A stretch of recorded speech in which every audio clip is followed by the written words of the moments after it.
Hello, I'm Jeffrey Sachs. I'm university professor at Columbia University and president of the United Nations Sustainable Development Solutions Network. And I want to thank the people of Germany for calling for peace, calling for peace in Ukraine, calling for peace in Gaza.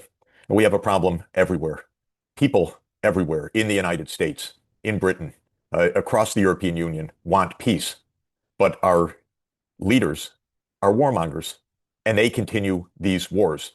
They abet these wars. They support these wars financially and with armaments. They are warmongers in their expressed hatred of the other side.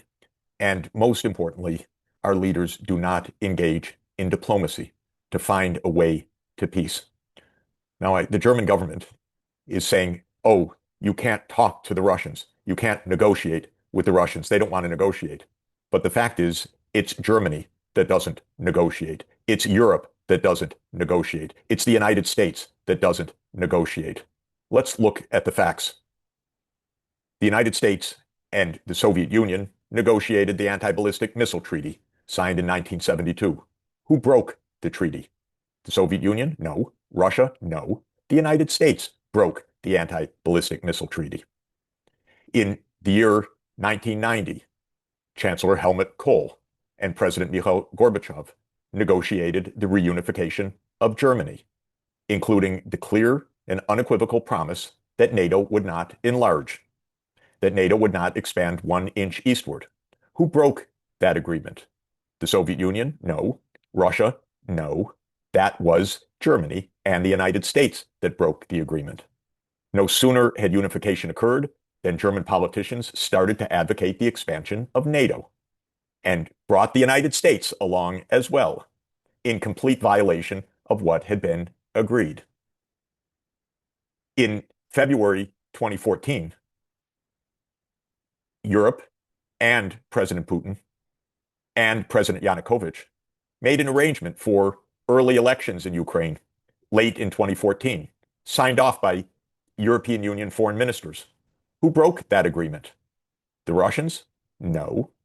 The United States and Europe broke the agreement because the US promoted a coup on February 22nd, 2014. And though it was completely contradictory to what the European foreign ministers had just agreed the day before, Europe snapped into line with the United States. And so the coup was confirmed by the US and Europe. And what did that coup produce? It produced a war because the new puppet government in Kiev, brought in by the United States and Europe in a coup, said NATO enlargement now to us, to Russia's border. The war began. Then, who negotiated the next agreement, the Minsk II agreement? Well, that would be Germany and France and the United States and Ukraine and Russia supported the Minsk II agreement, and it was ratified in the UN Security Council. And who broke the Minsk II agreement? Russia? No. The United States and Germany and France, the guarantors of the Minsk II agreement.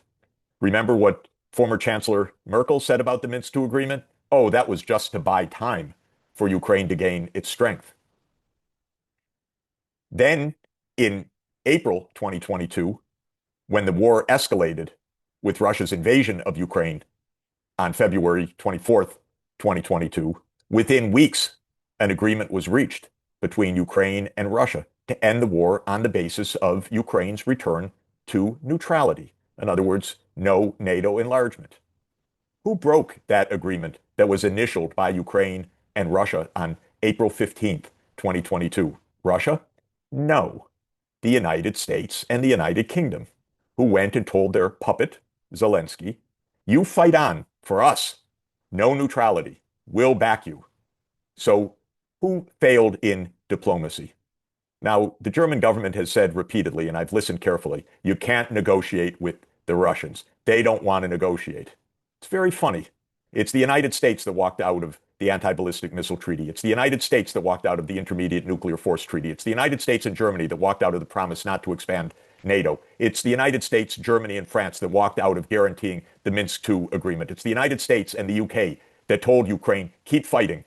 Don't settle for neutrality, as in the April 2022 agreement in the Istanbul process.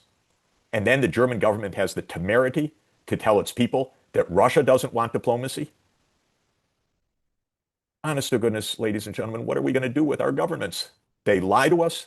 They bring us closer to nuclear war. They cheat. They reach agreements that they don't keep. They fake these agreements. They claim that Russia never wants to have diplomacy. How many times has Chancellor Merz tried to speak to President Putin?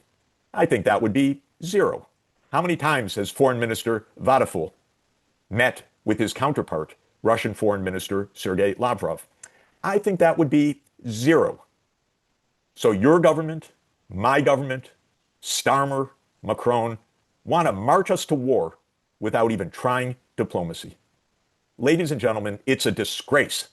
It's a shame of our governments that they don't act like grown-ups with honesty, and that they propose to lead us to war without even trying diplomacy. Thank you for standing up for peace. We need diplomacy. Your foreign minister should go to Moscow or invite his counterpart to come to Germany to speak, to discuss the issues of security on both sides, to hammer out in detail security arrangements for Ukraine, for Russia, and for Europe, not to go mindlessly to war that could kill us all. So thank you for doing what we need to do everywhere. We need to regain the voice of the people in our politics.